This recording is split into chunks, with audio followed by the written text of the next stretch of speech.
Welcome, everybody. Who are the guys who'll fix your computer for $10 and lick your grandmother's feet for a dare? It's the ASTV Thursday night bunch. It's us three again with the technical difficulties that we're so used to and our love of grandmothers. We're joined by Brian and Trevor as always. Brian, how are you today? Doing great. Doing great. Happy winter solstice. Trevor, how are you doing today? Unhappy winter solstice. I'm going the exact opposite. I'm sick of this. I'm like falling asleep just randomly. Stop being dark. I'm done. There's clearly no Irish blood in Trevor. Positivity. Clearly no Irish blood in Trevor because it gets dark at about 2:00 around this time of year in Ireland. and it doesn't get light again until 10 the next day. So we get that nice 4 hours of daylight. It's great. That's why we have such great tans. So here's what we will talk about today. It will be a little bit of the cup game, just so we can go over I thought some brilliant performances from some of the players there that would be considered maybe second string.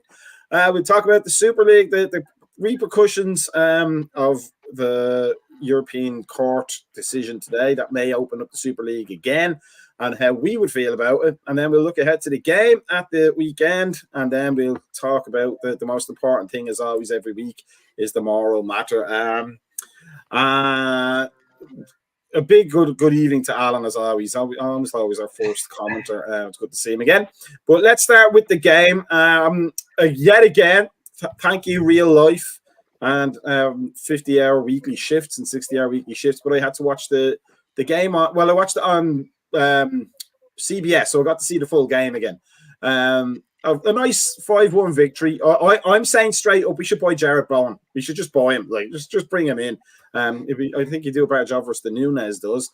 But Curtis Jones, particularly for me, shone in that game. Jabo, for that is his name, got back into the scoring streak again. And overall, correct me if I'm wrong, just a very, very positive performance. No matter how bad West Ham wanted to play, we just looked on it for that game, and it bears well for the future of the competition. Brian, what do you think? Yeah, I think we played well. I mean, I'm not really sure whether West Ham was really trying their hardest at this match because their fixture congestion also, and how their squad can handle it. But I think, Curtis Jones looked great. I mean, of course, we had Nunes go there hitting the post yet again. But overall, I think it was a great match. I mean, I thought, like Alan said right there, Curtis Jones was probably his best match that I've seen him play in quite a while. So, I mean, definitely deserves plaudits. I know he gets them from Kazi every time he gets a chance, but I think this time right there, he definitely deserves it. Just a joke for anybody who's involved in media and radio out there. But Darwin Nunes hits the post better than any DJ going. Nobody else is going to get that, but I know exactly what that joke means. Trevor, what did you think of the game? I was delighted for Curtis Jones. I'm a big fan of him. He does have his flaws, as all young players do, but when he is on form, he looks like he should be the most important part of the midfield sometimes, doesn't he? Yeah, and the midfield, the front three, it was an entire audition for places in January when all these guys go. I can't say anything but good things about everybody, and except the plant. No, nothing in that front. I think we need to get the plant has joined the Choir Invisible ticker going again. We'll get that at some point. Maybe for the new, maybe Santa is going to bring me a plant, Alan. Just for you. I'll make sure I get that last second letter in. But Joboshlai looks like he had a pulse again. Curtis Jones, brilliant in attack and getting the ball and making good decisions with the ball.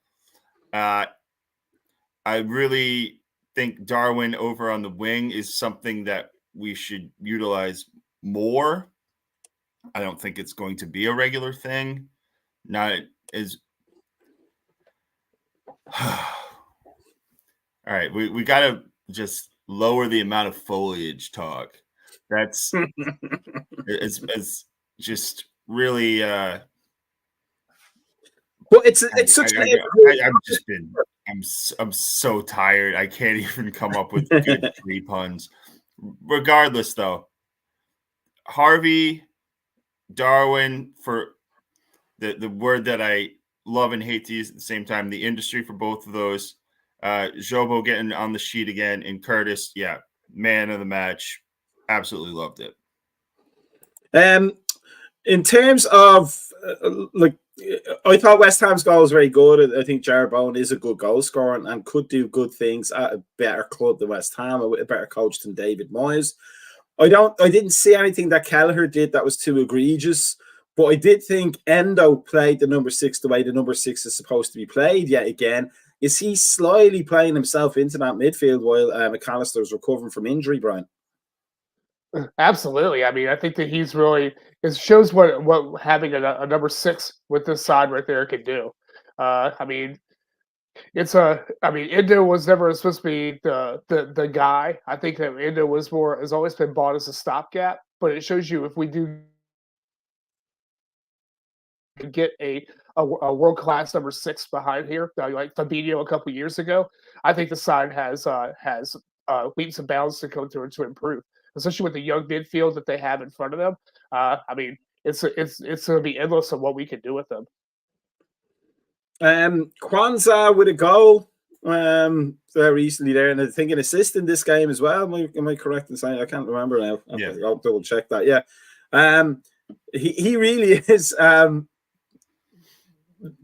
Look, he's making himself noticed in a way that you really want like young players to do. Because we've seen so many times, like Harry Wilson with Jordan Ebay and with Dominic Solanke, we've had these players that come through that we were positive about and we wanted to do well, and they just didn't grasp their chance when it came. But Kwanzaa, Elliott, Curtis Jones, like these players are really like showing what they're made of. They're giving Klopp and any future manager something to think about, aren't they? Yeah, and it's incredibly helpful for the now as well, because we're going to lose guys to AFCON and the Asian Cup, and having this extra firepower coming up from the youth ranks is incredibly important with the fixture congestion. And Kwanzaa is a guy that it's going to make things easier in terms of, all right, if we reach a boiling point where you can't trust Konate to be healthy regularly anymore, you have Kwanzaa as a guy that can kind of just take that mantle, and then you can just go, all right, Konate, now you are the guy off the bench. As much as you were supposed to be the next man up as Virgil kind of fades into that second stage of his career, maybe Kwanzaa's that guy now. And it's an interesting conversation and a good problem to have. Brian, is it just me, or does Kwanzaa occasionally, for a good few minutes, remind you of Virgil van Dijk when he first arrived? Like he just has that confidence and poise about him, and maybe just inexperience. He actually reminds me a lot of, just because I watched him, Van Dijk at Celtic. He knows what he's doing in the league. He just needs the experience to maybe put it together consistently. I mean, I see the Van Dijk comparison. He's more of a Rio Ferdinand kind of comparison to me, the way I see him play. Back when Rio was at Leeds, I think that he has that build to him, and I think that especially going forward. Now, to like the goal that Bowen scored on us right there. I mean, it was a good lesson learned for him. I think that he's going to go there and learn about how to better keep control of the ball and not let it go there and bounce back into Bowen. It was a teenage mistake against a seasoned Premiership player. And I think that he's going to learn from that. But yeah, I mean, I want to see a lot more of Rio Ferdinand in him, in my opinion. That's not a bad comparison at all, Trevor, to be compared with Rio Ferdinand. At least the young Rio Ferdinand, because the older Rio Ferdinand was a deeply unpleasant individual. And he did keep winning against us now, to be fair. But between Kwanzaa Elliott, Jones, Connor Bradley. We're still getting confused between him and Calvin Ramsey, but the one that played, not looking too bad at all. Ben Doak, unfortunately, with the injury, but he was looking to be coming along as well. The academy is doing some good work right now, Trevor, aren't they?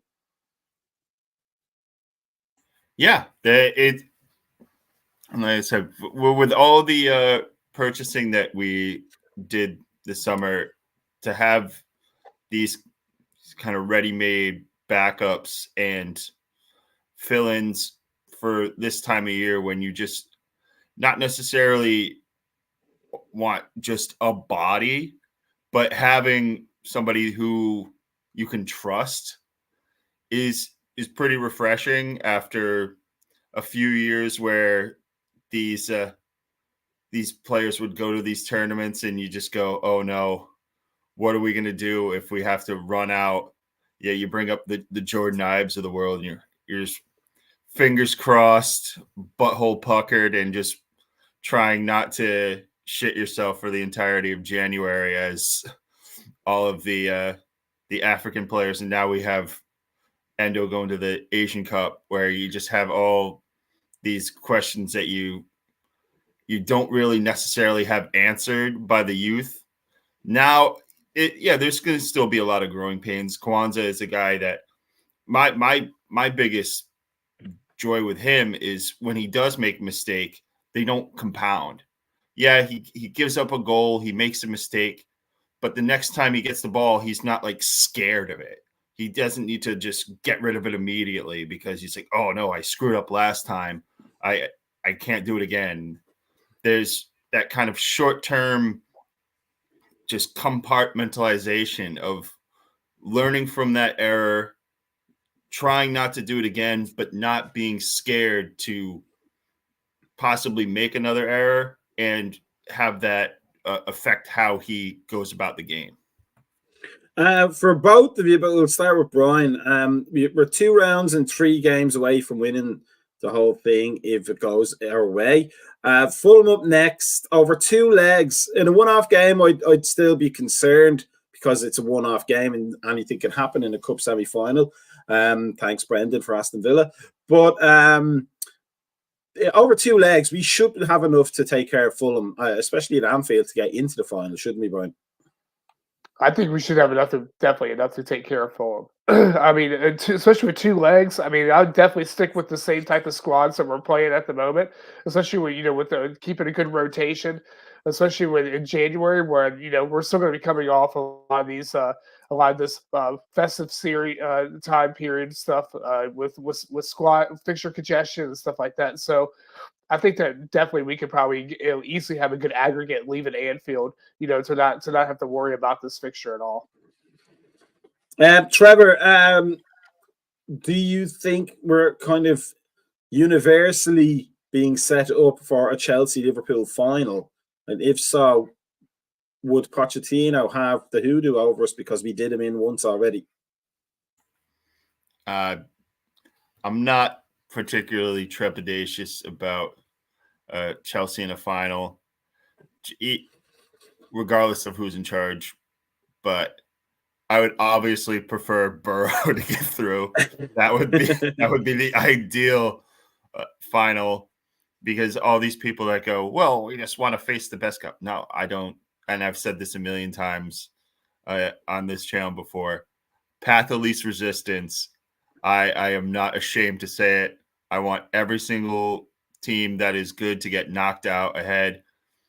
Bring this up for the Europa League when that comes back around too. I want every upset to happen in every other part of the bracket. I don't care. I am shameless about it. Bring on the lower of any team there.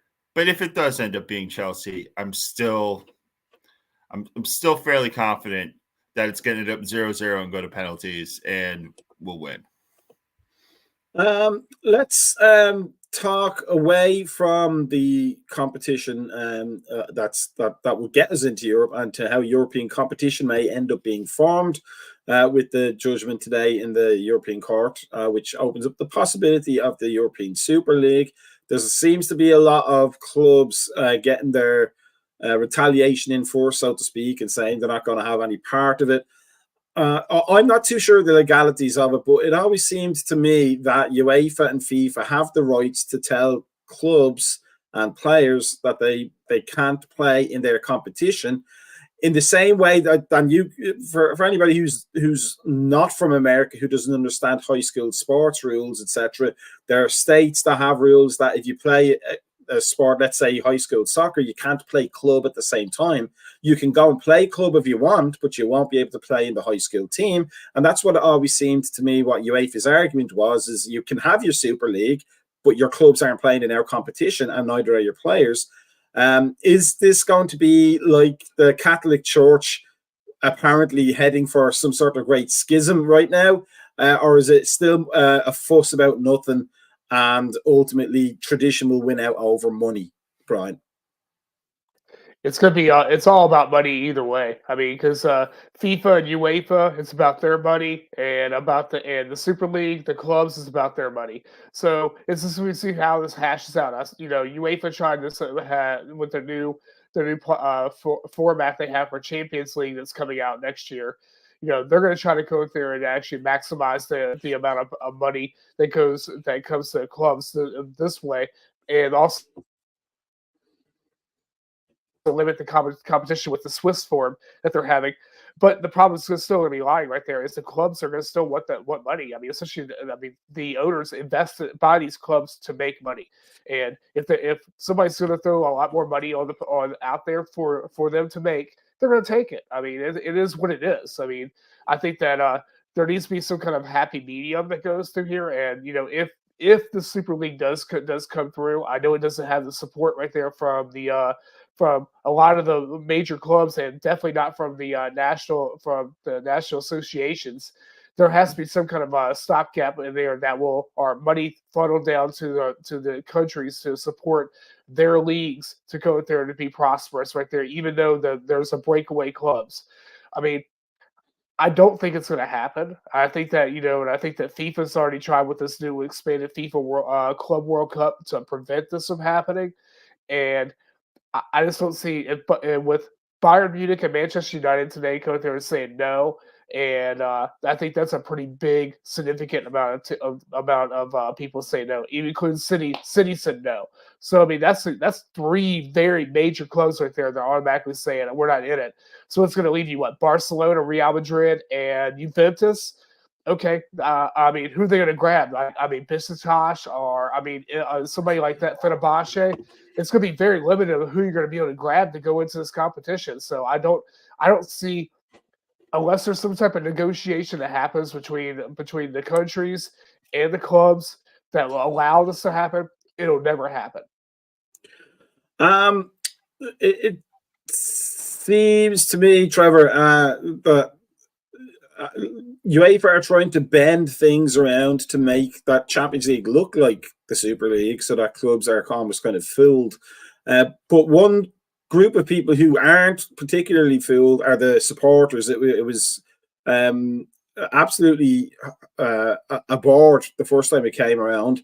Is there a way that the people behind the Super League could get fans on board, or are we the darn traditionalists, Trevor, and we're going to keep our game the way it's supposed to be, which is a certain amount of billions involved, but not too many billions? Yeah, I think that a lot of teams are saying no right now because it's the chic thing to do. But of course you have Real Madrid and Barcelona who just unabashedly are going, yes, this is for the fans. This is a great day for football, because they don't care. They're not about even saving face anymore. They're just out there knowing that the rest of La Liga doesn't mean shit to them. So that's its own thing. But for the English clubs that were initially invited to this, I think it's going to be a tightrope for them to walk. I think over time that there's going to just be things that are leaked out more and more about the concessions that could be made. Like, well, you could do this, or you could field this team for this and do these things and kind of almost have kind of 2 seasons almost. And I genuinely don't know how it would work. I think that's what these people that view it more as a money-making enterprise than a sporting enterprise are going to try to do the mental gymnastics without a mat or a net or bars. Who knows how they're going to try to put it together. As fans, we don't have to do that. We just have to sit there and go, unless you can present it in a way that doesn't take these teams out of competitions that we've grown up in and that we love over time, and you just place it in this abomination of just, well, this is the 19, almost like a college football bowl game. If they're trying to make this like, oh, today's Juventus Liverpool game is sponsored by these 9 teams, these 9 products, and this is the blah blah blah blah blah blah blah blah blah blah Liverpool Juventus game. And okay, is it a regular season? Is it? There's so many things that go with the Super League that just make no sense, except it's money driven. That if someday they can make it make more sense sporting wise, maybe we'll come around to it. But until that day happens, nah, dog. That's a no for me. Brian, what about you? Are you on the firm side of, the game is for the people? There is a certain amount of money whereby it becomes more about greed, and you won't sell your soul for greed, which is the way I would look at it. I would personally be done with that level of soccer, even for Liverpool, if they were involved in it. But of course, I want Liverpool to do well. So there's a certain amount of money I'm comfortable with Liverpool having and earning through stuff. But I'm a traditionalist. No matter how corrupt FIFA and UEFA are, they've still given us the 6 Champions Leagues, and I'd like to get a 7th and 8th and a 9th and a 10th if possible. Where do you stand on it personally? Personally, I'm not for it. I mean, and I think you're going to get to the same point right there, like you're talking about being a traditionalist, about what happened when the seating prices came through, which brought out all the ASC Liverpool side that came out of it, and the Salford side that came out of it, rejecting the owners with raising prices on seats. I think you're going to have the same exact kind of thing happen right there. I think that the fans are going to reject this because this is our game. This isn't who the owners game. The owners that are just right now have the right to go in there to say that they are a caretaker for this club. This is our club, not their club. We own this, and if you go to the point right there where you're going to go there and go against our wishes, you've abandoned every type of moral compass you have for this. And a little bit furthermore about how the Super League has really came about. It's come about from clubs right there who are suffering financial issues right there, coming from Juventus and Barcelona and somewhat Real Madrid at one point. Not as much anymore, but both these, Barcelona and Juventus are right now are both highly in debt right now. This is an easy way for them to get out of debt right there, is to go through a Macka spending competition, and it's all against the English game because of the TV rights and stuff like that are coming about. When you figure that somebody who finishes 5th or 6th in our league is probably still making more money than probably the 2nd place or the 1st place side in Italy at the moment. With the TV revenue and seats that come through there, so of course they're going to spend it right there. But as far as I'm concerned, I'm not for it. Yeah, they can kick rocks with that idea. Let me just go back to that comment from Alan, because it's a good one. There's no way for our people will be in charge of any of the games. When and how will they play them if the teams stay in the regular tournaments? I read today that they would be planning to play them on Wednesdays, which is Champions League night. I always got the impression that if it came down to it, that FIFA and UEFA, because they hold the registrations for the international players that play, could easily just say, you guys can all play that, but you'll never play for your national team again in the World Cup. or the European Championships, because we're the ones who let, like, I mean, it is essentially an invitation. There's no right to be in any of these competitions for any country or any player. But they do have several whip hands that they can hold, Trevor, don't they, UEFA and FIFA? Would they ever go that nuclear option and start trying to hit the players rather than the clubs themselves, to try and get the players to turn against the idea? Yeah, and going back on what Alan was putting out there, I don't think that A22 and the people that are really pushing this have thought that far. They just go, ooh, pile of money. Let me just we'll figure out all the details later. And they just think that, oh, if they just see how much money that we're going to give them, and they're looking at these $400 million solidarity payments and so on and so forth, that they won't care about the extra games, and they won't care about these players that won't be eligible to represent their country. They'll just go, oh, but look at the paycheck they'll get. Why would they care about representing their country on the international stage or being able to play in the Champions League? I'm putting a bag of money with a big dollar sign on it. That more important than anything else that you can offer. And in the grand scheme of things, there may be some players who don't care. And you could really weed those out at that point. Be like, okay, if you don't really give a shit about representing your country at the international stage anymore, you go play for Juventus and you go play in the Super League, and you get all the mercenaries and they're just all there. You don't have to worry about seeing any of them play. You can sort that out later. You can get all the guys that get kicked out of the VAR room, and they can go referee all those games and fuck those up. We can just wing it. That seems to be the vast majority of the Super League just structure is. We have the Scrooge McDuck vault of money, and the details don't matter. And until there's something more concrete for people to work off of, fans are just going to sit there and shit on it. And the clubs will rightfully do the same until they have a reason not to. Alan says that it's all very much like the live golf issues, but I'm thinking more it's almost like a test run for Brian would be the Saudi Arabian League, which everybody was afraid that they're going to use all that money to attract the best stars. But Steven Gerrard's team are playing to 600 people every week, which I'm pretty sure Wimbledon FC can get more than. I'm pretty sure there's non-league teams that can get a few more than that, or at least close to it.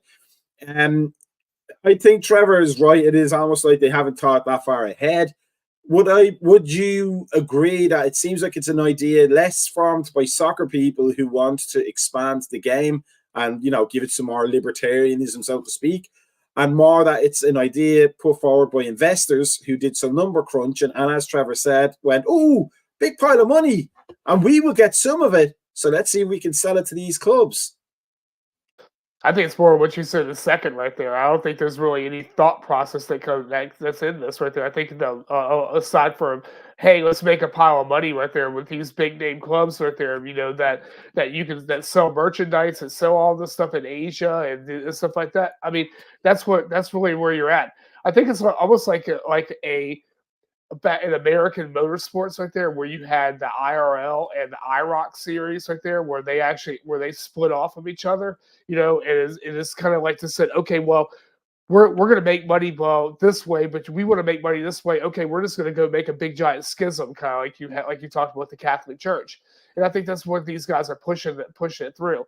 They're selling it to the clubs like that. Hey, guess what? We have this purse right here that everybody's going to make. The Scrooge McDuck comparison right there. That, hey, we're going to open the vault. You guys are going to make all this money right there. But again, no TV rights, because who the fuck's going to buy the TV rights for this right there? I mean, Thief Pro right there owns the rights to all the players. So it goes back to there. Okay, what kind of mercenaries or renegades are you going to have to play these competition? I mean, UEFA holds the rights to a lot of the stadia that go through there. I mean, as far as like competition wise and stuff like that. So, I mean, I just don't know whether they're going to go there and play at some like neutral venue and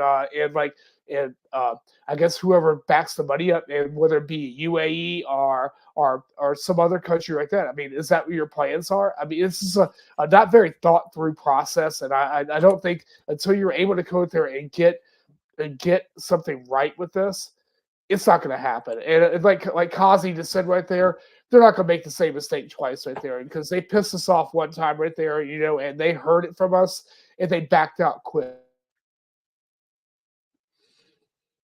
I'm not entirely sure about the FSG not making the same mistake twice, because as Cosy well knows, they did buy Andy Carroll, didn't they? And then bought Darwin Núñez, who's just Latin American Andy Carroll.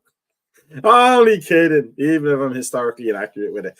But let's hope that doesn't come to pass, because for me, it would tarnish the spirit of football. It is a game of the people. Even if it didn't start with the people, it became popular with the people, and that's what it's all about. It's about making sure it's accessible to everybody. Now, talking about accessible to everybody, we all own Legos at some point as young boys and hopefully young ladies as well. And Lego Head will be in the opposite dugout against Liverpool on Saturday. Liverpool against Arsenal. I want to talk about the game, but let me start with this one for both of you. We'll go to Trevor first.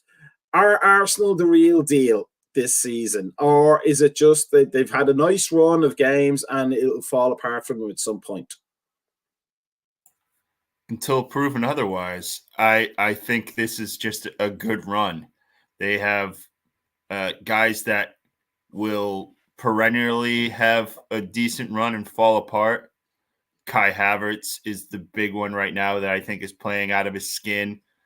Since he kind of got that left back opportunity with Germany after they didn't really know where to put him anywhere, they have kind of reinvigorated some players that haven't really had the best of runs at Arsenal. I don't see it having any staying power, because eventually they're just going to fall back to the way they always do. They're going to get complacent come March-ish. They're going to lose a bunch of games that they shouldn't. And we're going to be talking about dealing with Man City again. I think it's not going to be a walkover this weekend, but it's a game where if we don't go get 3 points, like if we get a point, it's not the end of the world, because it's not something that's going to come bite us in the ass in the long run, where if you don't take points off City, that will always come back and bite you in the ass. Brian, they say there's a saying in boxing that styles make fights. Are Arsenal made for us to play against? Absolutely, because they like to attack, and I think that's what we like to play against. I think that we want somebody to try to come at us, and plays to our advantage. And when you have a team that actually sits back and absorbs, we come there. That's when we start getting very complacent right there, and kicking the ball about and try to make things happen. Like when you have Sabo go there shooting outside the freaking box like every time he gets a chance. I mean, or Núñez go there and doing dumb crap like kicking balls away and stuff that he does. I mean, I think that we're set up for a fast-paced attacking type of match. As far as like Arsenal being the real deal, nah, I don't think they're the real deal. I think that they have they have some good elements, but right now sorry for my dogs howling in the background, but that's because somebody mentioned Arteta's name. It's like the Candy Man. But they stepped on a Lego, and they're very pissed off about it. But yeah, I mean, as far as they go, I mean, like Kasi said right there, they have nobody that can score 20 goals in a league right there. So that automatically pretty much negates them. I mean, I think that Jesus right there to me is like is questionable. I mean, Yeah, Martinelli right there to me right there would probably be is class. But I mean, it's like they have like missing pieces still, and you thought that Declan Rice is going to fix that right there, but I don't think he really fixed it. I don't think this is a weird season. That I don't think there's anybody out there who is the complete deal. I think that which is why you're not going to see some like weird like 100-point season or a 90-point season right there because nobody's the real deal. I think that everybody has some kind of incompleteness to them right there. So you're probably going to see like the team that's going to win this league is going to be probably in the mid-80s. Just a point of order and a point of fact there, Brian, but Declan Rice's full name is Declan Rice, just so you know. He would fix your problems, but then he'd turn around and join another club after saying he wouldn't. But for in terms of, I think that's a good question from Cozzy about which players would get into our team. I would also maybe add on to that I think some of the players we mentioned earlier on today, Curtis Jones, Elliott, and Kwanzaa would actually improve Arsenal if they went in that direction. But having said that, we were all full of the positive vibes, Trevor, for the Man United game. But Man United played a clever tactic. They had a good strategic game against us, which we couldn't deal with. But Arsenal are not known under Arteta as a tactical chameleon. They're going to come and play the way they always play under Arteta, aren't they? Yeah, and that's kind of always been their biggest war. That and running guys into the ground, which I think a guy like Rice doesn't necessarily change their game that much, but it gives him a guy it's just there's stability there, and they know who they can put out every week. And it's not going to be the greatest thing every week, but at least you it's the devil versus the devil where he had to you didn't know who was going to just be there over and over and over again. But with that being said, I don't think they would. I don't know if it's they can't. They just won't adapt to the team that they're facing.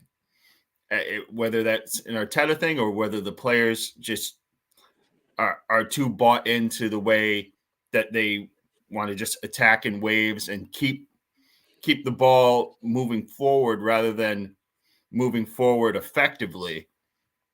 I think they're just they're tailor-made to just what we want to do. And I think there will be points of this game where you're sitting there going, if Arsenal just did A, B, and C, they could really change this up. And I don't think any of those things that we could think of on the fly they'll ever do. For the rest of the season, Brian, is this a watershed game for both clubs in the sense that if we win it, we'll overtake Arsenal at the top, and we will set a marker down. And for Arsenal, it could be like a wake-up call that maybe they're not as hot as they think they are.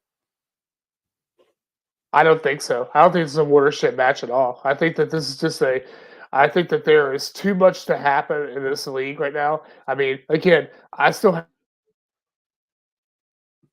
that, even though this is a different city that's out there, I still have that fear of the city steamroller that happens all the way through the second half right there when they actually get healthy and they start going there clicking and they go through.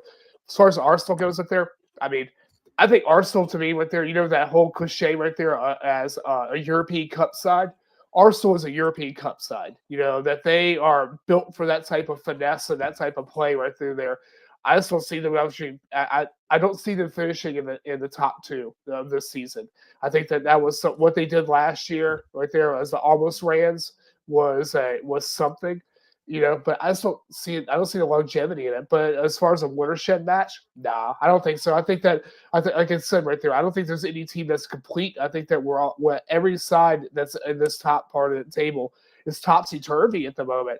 I mean, one week they're playing out their minds, the next week right there, you just don't know. You don't know what you get. I mean, that's including us. I mean, we squeaked through some wins in the last minutes right there, but we played some pretty ugly football over the past couple of weeks. I mean, but we've played also. play some very pretty football. I mean, so you just don't. We're all schizophrenic right now at the top of the top half of the table. Trevor, let's move on to us. Do you think it's worth essentially and cruelly running the AFCON and Asian Cup game players into the ground until they go? Or do we still have to be a little bit judicious about their energy? And would you retain any of the players that played in the Cup game? I think Curtis Jones is the only, I think, bang on from that has been part of the rotation that needs to play in this game.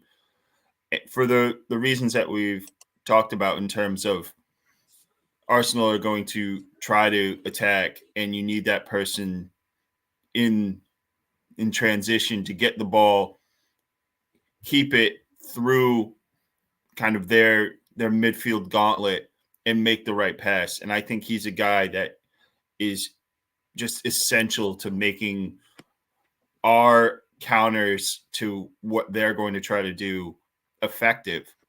I don't know what Klopp's gonna do up front. It's probably gonna be Nunez through the middle, and we're all gonna kick and scream about it. But regardless, I think Curtis is the only guy that I think from this past match that isn't a regular starter should get the start in this weekend's match. Brian, is this actually a game made for Nunez? Like we talked about that for the United game, but then United went and sat 10 defenders along the edge of the box. But Arsenal won't do that. With that amount of extra space that they will afford from their tactics, be something that Nunez can play with a lot better? Or is he still going to be hitting crossbars like they're going out of fashion and he's angry at them? Oh, I mean, he's still probably going to be hitting crossbars. I mean, but again, right there, it's like I was kind of made a comment right there on the Monday podcast. Gapco came in, was completely flat in the United match also. So it's like I just don't know what you get out of that. But I do think that I think Mo prefers to have Nunez there. I think that he does do some kind of work off the ball that helps Mo's game. But so I think it's still going to be that Diaz, Nunez, and Mo up front. But back kind of like what you're talking about with that retention of the side of who I keep, definitely Curtis Jones right there, because I saw in the United match, Gravenberch and Szoboszlai do not play well together. There was a lot of problems right there with who was going to sit back, who was going to go forward, and it just turned into a big confusing mess. So I think that Curtis Jones has a comfort value to him almost. So, something that that we probably like 2 seasons ago probably wouldn't have said, but it's like being that we had Henderson on that side, but it's like Jones settles the side out now, and I think that he's more of a complete player, and he understands how to play the system, and I think that's something that we need to kind of cherish at the moment. Trevor, is there going to be some mad Klopp decision, like maybe playing Joe Gomez on the left for some strange reason that we're all going to talk about at halftime? Or, I mean, he's taking this game seriously. I believe he said in the press that if you're not going to go to Anfield and create an atmosphere, give your ticket to somebody else who will. He's clearly up for the game, but it's Klopp and he's a bit crazy, and that's why we love him. Is he going to do something tactically that we just look at it and go, oh, what's the thinking here? And then at halftime we go, what was the thinking here, Jurgen? Or is he going to play this one straight? Best players in best positions, nice and balanced team, get the 3 points, and then worry about it all later. Yeah, I think that kind of calamitous roster construction is going to come in January, where you're gonna see some bodies in places that don't make sense. I don't think for at least these next games up into the new year, this one and then Burnley, I don't think you're going to get a lot of head scratchers, because like we were saying before, you kind of need to run these guys that are going in January, not necessarily into the ground, but you got to get all that you can get out of them before they're potentially gone for a month. Hopefully, couple weeks at the most. come on, bring those upsets that I've been talking about before. Just get all these good teams out of these competitions. Let's go. Just throw out whatever country that you want to make a Cinderella run in the AFCON or the Asian Cup and root for them. So we get Egypt and Japan, and oh my God. Come on, Democratic Republic of Congo. Yes. The DRC is for me, and that can be taken out of context. And we love you, Laos. We do. We love you, Laos. We do. Here we go, Philippines. Yeah, nothing can go wrong with that statement in a vacuum. I don't think there's going to be, like you said, the Gomez on the left, or we're going to get Trent at the 6 with Gomez on the right. From the jump street. I don't think we're going to get any of that type of roster bullshittery, but there's going to be plenty of that in January. So I think for now we're kind of due just a semblance of balance. Before we start wrapping up, Brian, what is your score prediction for the weekend?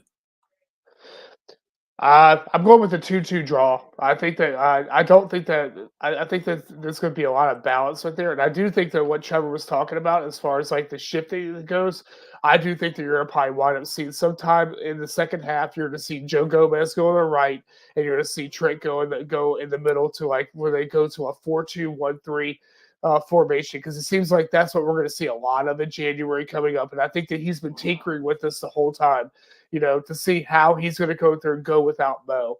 And, and I think that I would be surprised right there if that's going to be a consistent thing right there until we get to AFCON. But, I'm going with the 2-2 draw. Trevor, your score prediction? Oh, man. And I know you're going to break it up because that's what you do in the score prediction segments. I was going 1-1. We give up the goal in the first half, get the equalizer in the second, and just bang our heads against the wall trying to find that winner, because we know Arsenal won't get it. I'm going to go 5-0. I'm going to be super positive because it's Arsenal and it's Lego Head, and I love Lego Head to be on the end of a thrashing like David Moyes was. Because for some reason, I like David Moyes a lot more than I like Mikel Arteta. Moyes just seems like somebody who can't do the job very as well as he would hope, but is a genuine person when you get to know him. Arteta is plastic in every facet of his life with his detachable penis. Before we go, Philip Bidwell says 2-1 to the pool. That's probably actually the more logical score, to be fair, but I'm going 5-0. I'm going adventurous. It's Christmas, as Slade said. So let's go for our Macka's moral dilemma, whatever I'm calling it this week. Here's the situation. You have to sell one of the two players, and you're only going to get 20 million for him. But you have to make a decision. Otherwise, Liverpool will never win a trophy again. Brian and Trevor, who do you sell? Curtis Jones or Harvey Elliott?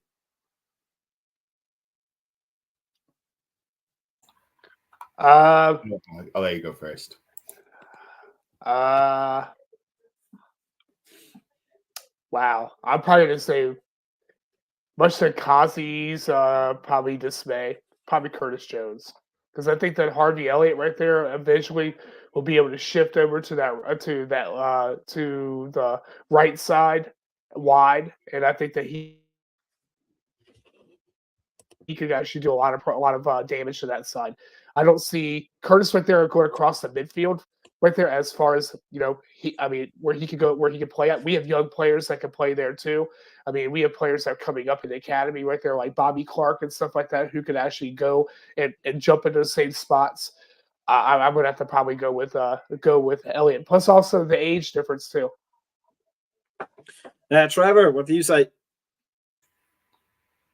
Oh man, I think I'm going to have to go contrary. I think we're going to bid Harvey adieu. like we've always talked, it feels weird to say at this point, given what he was 2 years ago, but just the growth of Curtis Jones into what he is now and how much value he brings to the side is just it's weird. It still feels weird to say, but he's just in this day and age a guy that plays with such calm and tries to do the simple things exceptionally.